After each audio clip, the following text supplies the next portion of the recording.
Before I move forward, let me simply say thank you.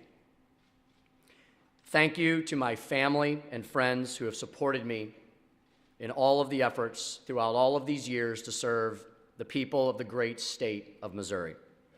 Without their love and encouragement, I would not be here today. Let me thank each and every one of you seated before me, my colleagues here in the Missouri House, for giving me the immense honor of serving as your speaker.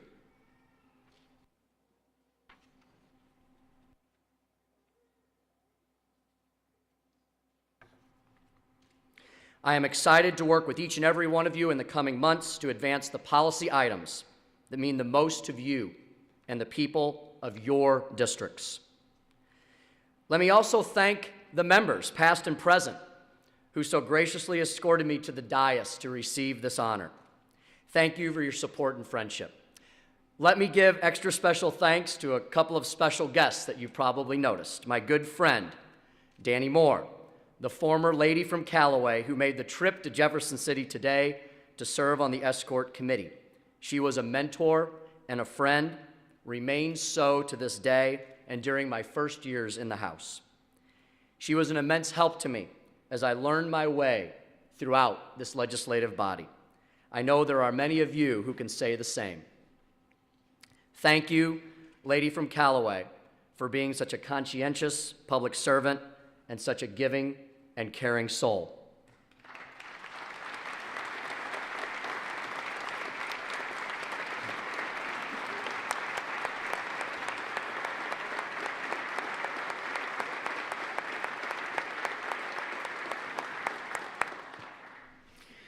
And thanks must go to another one of my mentors, one who I've known for a much longer time, someone who has given me sage advice throughout my entire life, who has helped make me the man and the legislator I am today, someone who happens to be my uncle, the father of our current colleague, the other gentleman from Moniteau. Please join me in welcoming the former gentleman from Moniteau, our friend, a friend to so many of us, who continues in his public service as he has so many decades, my uncle, Kenny Jones.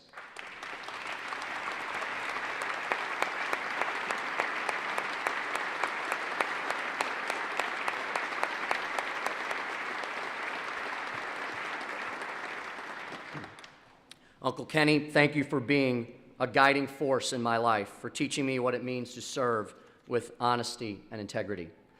I want to thank Chief Justice of the Missouri Supreme Court, Richard Teitelman, for swearing all of the members of the House in, to my very good friend, Judge Dan Pelican from St. Charles County, for administering the oath of office I have taken as your speaker, to our House chaplains who serve us in so many important ways, Monsignor Kerwicki and my good friend from my little hometown of Eureka, Father Spezia, for providing us with their spiritual guidance as we impart on this important legislative agenda.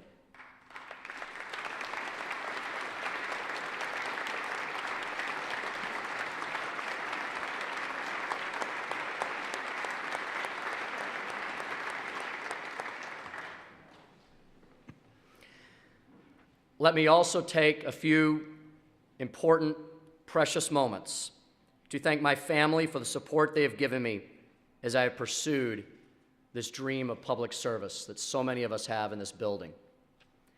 A heartfelt thank you to my parents, my mother, who is with us today, Joanne, and my father, who is, of course, working, Dr. Bill Jones. He'll join us next Monday. A word about my parents. They truly are of Missouri. My father hails from a small farming community in deep southwest Missouri, where he grew up on a farm that I'm very proud to say remains in the family to this day in Dade County. Dad has taken me to the farm many times over the last few decades, sometimes when I wanted to, sometimes when I did not. I learned what a fence pounder was and all of the other implements that are scattered throughout the acreage.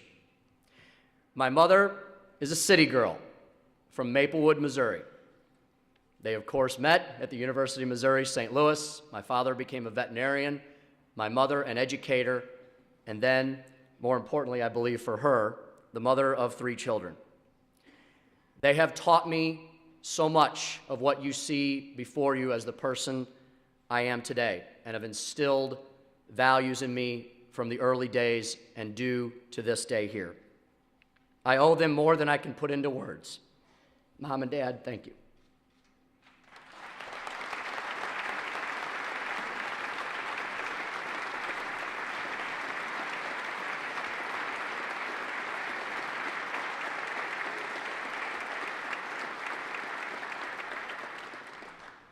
A final word on my mom, so you know where I'm going with some of this year. My mother has driven the values of faith and the importance of education in me from the very beginning. So now you know whose fault it is. To all my family and friends who are before me, around me, throughout this chamber, who have driven here today from great distances to share in this moment, your love and support has enabled and empowered me to make this incredible journey. I thank you for your companionship, for your support, for your counsel, for your guidance, and for all you have done for this state and for me. It's a journey that's meant long hours here in the Capitol. Travel to all 4 corners of our great state, long hours and days away from our homes and apart from my loving wife, Suzanne, and our beautiful daughters, Catherine and Abigail. Even as my duties here have kept me away from the people that I love and cherish the most, they have never wavered in their commitment to support me, to keep me grounded, to remind me what truly matters most in life. Without the encouragement and the love they have provided me over the years, I would not stand before you now at this moment in time. Suzanne, Katie, Abby, thank you for giving me the opportunity to make this dream a reality. I could not have done it without all of you.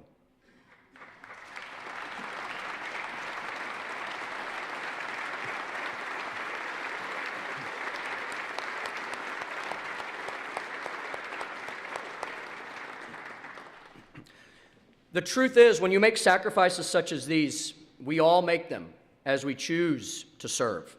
You do so with the hope that the precious moments you miss throughout your personal life are outweighed by the opportunity you gain in public life to do something truly remarkable. Not just for the ones you love, but for every man, woman, and child across the great state of Missouri. As I've traveled around the state over the last few months, during the last 6 years, as I've served as a state representative, I've had the opportunity to meet with and learn the stories of so many outstanding Missourians. I will relate a few of those to you later this morning.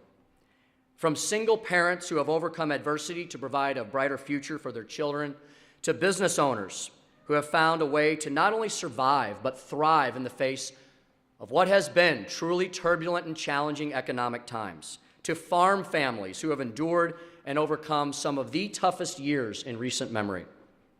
All have markedly different backgrounds and experiences.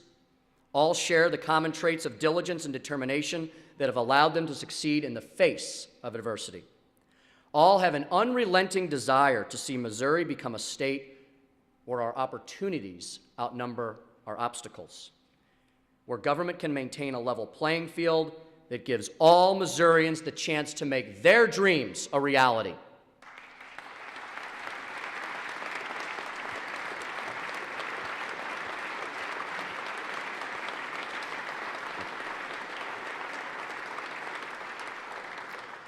In all that we do, the people expect us to abide by a very simple rule: that government shall not serve as the ruler of the people, but that the will of the people shall rule their government.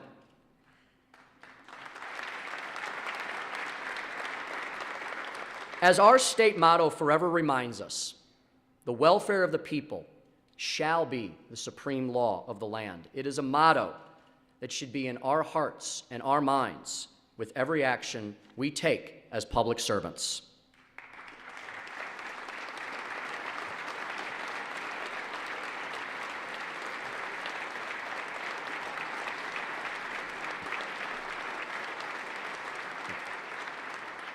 And so, as we embark on the 2013 legislative session, we have within our grasp the ability to make our state stronger and more prosperous than it has ever been.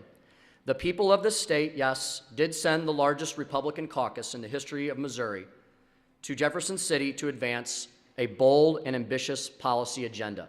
The election is over. It is time to govern. An agenda that will mean more and better jobs for those in need of work, innovative solutions to our future energy needs, and outside-the-box thinking when it comes to reforming a system of education that has far too often failed to meet the needs of our young people. Over the last few months, I have met with many of you across the state to discuss the agenda items we want to address during this session. From our discussions and our conversations, from the input I have received from the people we are elected to serve, we have developed together what I refer to as our Triple E agenda.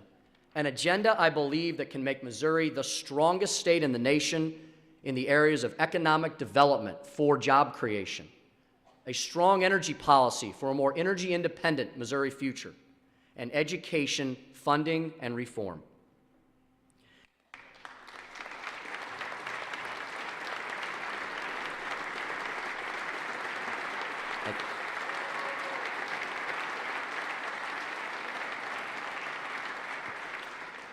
Regardless of our party affiliations or the area from the state which we hail, we can all agree that effective economic development and job creation policies are essential to ensure a bright future for Missouri. While our economy has begun to show signs of life and the unemployment rate does continue to be below the national average, it is clear we must continue to do more to make Missouri's business climate one that is friendly to existing and potential future employers and future businesses, that encourages the creation of good-paying jobs that will allow Missouri families to prosper. One of my top priorities for this legislative session will be reforms to our medical malpractice system so we can protect Missouri businesses and our entire system of health care.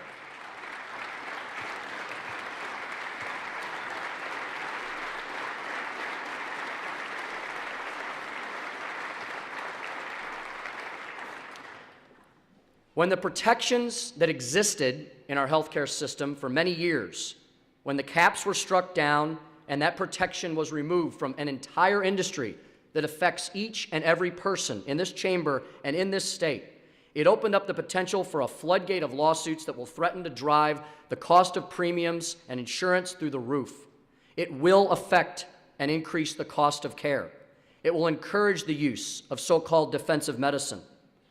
The truth is, unless we take action to fix this problem, we will see millions and millions of dollars in the healthcare industry diverted away from care, diverted away from investment, diverted away from healthcare education, diverted away from healthcare jobs. And instead, those precious dollars will be needed for legal defense costs. These are facts that cannot be denied.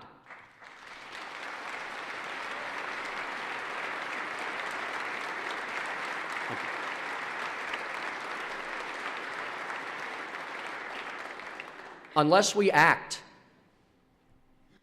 if we ignore the problem, healthcare costs will increase. Healthcare quality will decline as many of our best and brightest doctors, nurses, and practitioners of all levels will inevitably flee the state.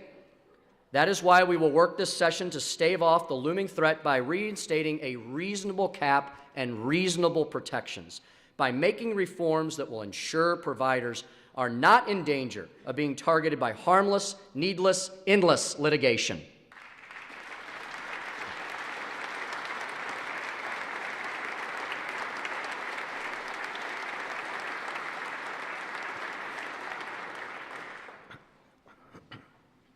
We have, and we must continue, to work to improve our business climate by making Missouri's employment law standards, the ones that affect every single business and employer in this state, comparable to national standards, as they used to be.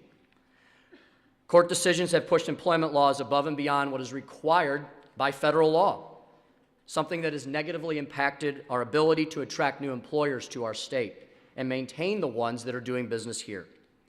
It's time to give Missouri employers the kind of certainty in the legal system, in the business climate, that will allow them to focus on growing their businesses and creating jobs rather than worrying about unnecessary litigation.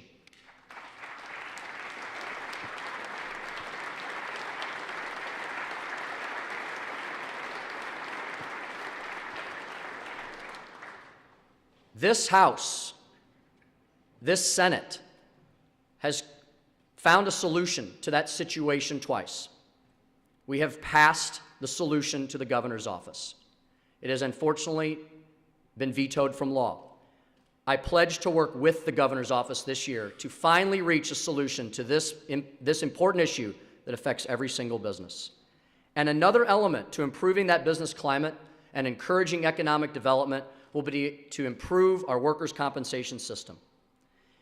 Workers' comp, the second injury fund, we must ensure their solvency to ensure employers are protected from the cost of workplace accidents, to continue that grand bargain that was struck many decades ago.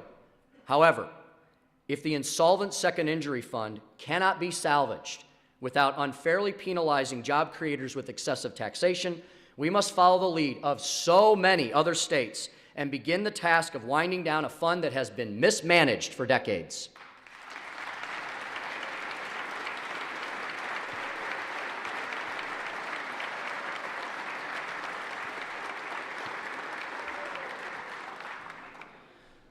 One of the critical components of the economic development portion of the agenda is focused on maintaining and creating incentive tools that works and working on tax policy in general. This session, I want to see this legislative body work on a simple motto of cut, cap, and create. We need to continue to look at overly burdensome taxation on Missouri's families, businesses, and farmers. And where the regressive taxation on income can be reviewed again, it must. Missouri also has a significant number of tax credit programs, 61 in all. It's no secret not all of these programs are accomplishing useful goals. It will be a House priority to make changes this session that encourage oversight over these programs, eliminate the credits that do not work, cap programs at a reasonable level to provide that so important budget certainty, and create new programs that are fiscally responsible, have significant taxpayer protections, and are immediately fiscally positive.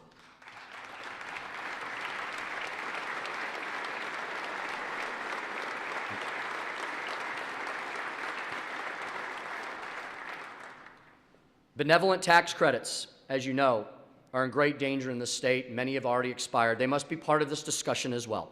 These credits have been instrumental in helping so many worthwhile causes, from pregnancy resource centers to food pantries, and the list goes on. This year, we must work hard to reinstate the credits that have helped our charitable and faith-based organizations do so much for so many across this entire state.